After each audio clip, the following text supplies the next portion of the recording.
வணக்கம். இன்னைக்கு நாம ஒரு ஆழமான விஷயத்தை பத்தி பேச போறோம். உங்ககிட்ட இருக்கிற சில குறிப்புகள், முக்கியமா பெய்த் இஸ்ரேல் இன்டர்நேஷனல், அப்புறம் கட்டி எஃப்ராயிம் நோட்ஸ், இத வச்சு பரஷாத் வயேரால வர்ற ஈட்சாக்கோட ஆன்மா பத்தியும், அகேதா அதாவது அந்த பலியிடல் நிகழ்வு, ஆமா அகேதா, அப்புறம் உயிர்த்தெழுதல் இதோட ரகசியங்களை பத்தியும் கொஞ்சம் அலச போறோம். நோக்கம் என்னன்னா, இந்த பழைய கதைக்குள்ள இருக்கிற ஆச்சரியமான அடுக்குகளையும் அந்த மீட்போட வடிவத்தையும் புரிஞ்சுக்கிறது தான். சரி, ஆரம்பிக்கலாமா? கண்டிப்பா. இந்த குறிப்புகள் படி பார்த்தா ஈட்சாக் வெறும் ஒரு வரலாற்று நபர் இல்ல, அதுக்கும் மேல அவர் ஒரு அண்டவியல் சின்னம் மாதிரி, மீட்புக்கான ஒரு வழின்னே சொல்லலாம். ஓ, முக்கியமா கேயோரா, அதாவது தீர்ப்பு அல்லது வலிமைன்னு சொல்றமே, அந்த குணம் எப்படி இரக்கமா மாறுதுங்கிறது தான் இதுல மையப்புள்ளி. அவர் ஆபிரகாமோட மகன்கிறத தாண்டி அந்த உடன்படிக்கையே நித்தியமாக்குற ஒரு பாலம் மாதிரி இருக்கார். அப்போ அவர் வெறும் வாரிசு இல்ல, அந்த உடன்படிக்கையோட நோக்கத்தையே அவர் உருவகப்படுத்துறாருன்னு சொல்றீங்க. இது அகேதா நிகழ்வை எப்படி மாத்தி காட்டுது? கரெக்ட். பெய்த் இஸ்ரேல் இன்டர்நேஷனல் பார்வையில அகேதா ஆபிரஹாமுக்கு மட்டும் கிடைச்ச சோதனை இல்ல.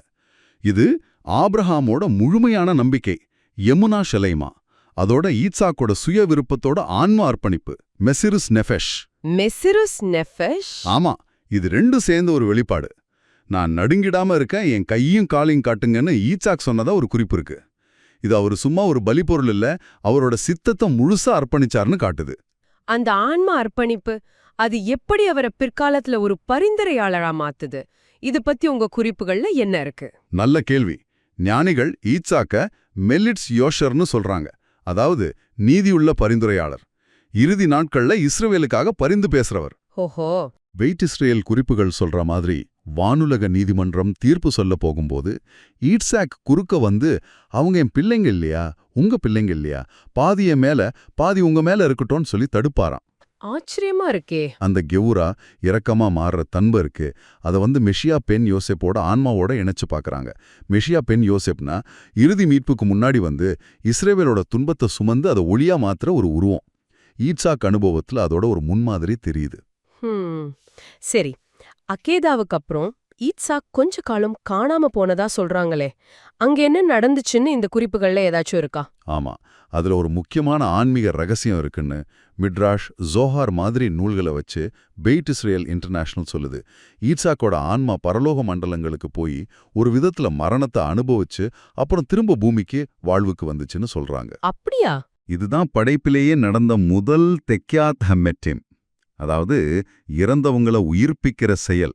உயிர்த்தெழுதலோட விதையே அப்போதான் உலகத்துல விதைக்கப்பட்டுச்சுன்னு இந்த குறிப்புகள் சொல்லுது.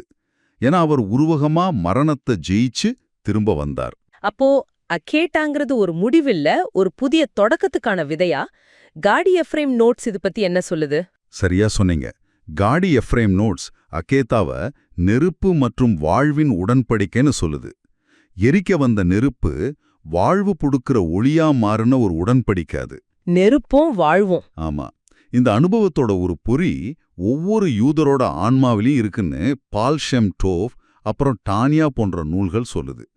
அதாவது நாம நம்ம ஆசைகளையோ அகங்காரத்தையோ பரிசுத்தத்துக்காக தியாகம் பண்ற ஒவ்வொரு தடவையும் அது ஒரு தனிப்பட்ட உள்ளுக்குள்ள நடக்கிற அகேதா மாதிரி, நம்ம மிருக ஆன்மாவை தெய்வீக சித்தத்தோட பலிப்பீடத்துல கட்டுற மாதிரி. ஓ, அப்போ நாம செய்யற ஒவ்வொரு சின்ன தியாகமும் கூட அந்த பெரிய நிகழ்வோடு தொடர்புடையதா?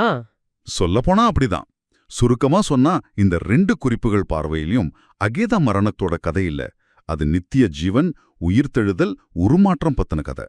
இது ஈட்சாக்கோட அந்த தனித்துவமான பாத்திரம் வழியா தெரியுது. அவரோட தியாகம் உயிர்த்தெழுதலுக்கான வாசலை திறந்துச்சு. அவரோட அமைதி ஒரு நித்தியமான மீட்போட குரலா மாறிச்சு. புரியுது. இதோட பரந்த தாக்கம் என்னன்னா, ஈட்சாக்கோட தியாகம் படைப்புல உயிர்த்தெழுதலை விதைச்சு மேசியாவோட வருகைக்கும் இறுதி மீட்புக்கும் அடித்தளம் போட்டது. இது நம்ம தனிப்பட்ட ஆன்மீக போராட்டங்களை, அதாவது நம்ம கீழ்நிலை இயல்புகளை கட்டுப்படுத்தி தெய்வீக சித்தத்துக்கு அர்ப்பணிக்கிறத இந்த பெரிய அண்டவியல் நாடகத்தோட இணைக்குது. ஆமா, நாம செய்யற ஒவ்வொரு தியாகமும் ஒவ்வொரு நம்பிக்கை செயலும் அந்த நித்திய உடன்படிக்கையோட தொடர்ச்சியா இருக்கு. ஈட்சாக்கோட பலிபீடத்திலிருந்து எழுந்த போக இன்னைக்கும் ஒவ்வொரு தலைமுறையோட ஜபத்திலையும் கலந்திருக்குன்னு ஜோஹார் சொல்றதையும் இங்க நினைச்சு பார்க்கலாம். இது ரொம்ப ஆழமான பார்வை. சரி, இறுதியா நீங்க யோசிக்கிறதுக்கு ஒரு விஷயம். உங்க வாழ்க்கையில நீங்க சந்திக்கிற சவால்களையோ இல்ல செய்ய வேண்டிய தியாகங்களையோ வெறும் கஷ்டமா பார்க்காம இந்த அகைதாவோட ஒரு சின்ன பிரதிபலிப்பா நினைச்சா எப்படி இருக்கும்? அதாவது உள்ளுக்குள்ள ஒரு மாற்றத்துக்கும் வாழ்க்கையோட ஒரு புதிய ஆழமான பிணைப்புக்கும் வாய்ப்பு தர்ற தருணங்களா பார்த்தா உங்க பார்வை எப்படி மாறலாம்? யோசிச்சு பாருங்க.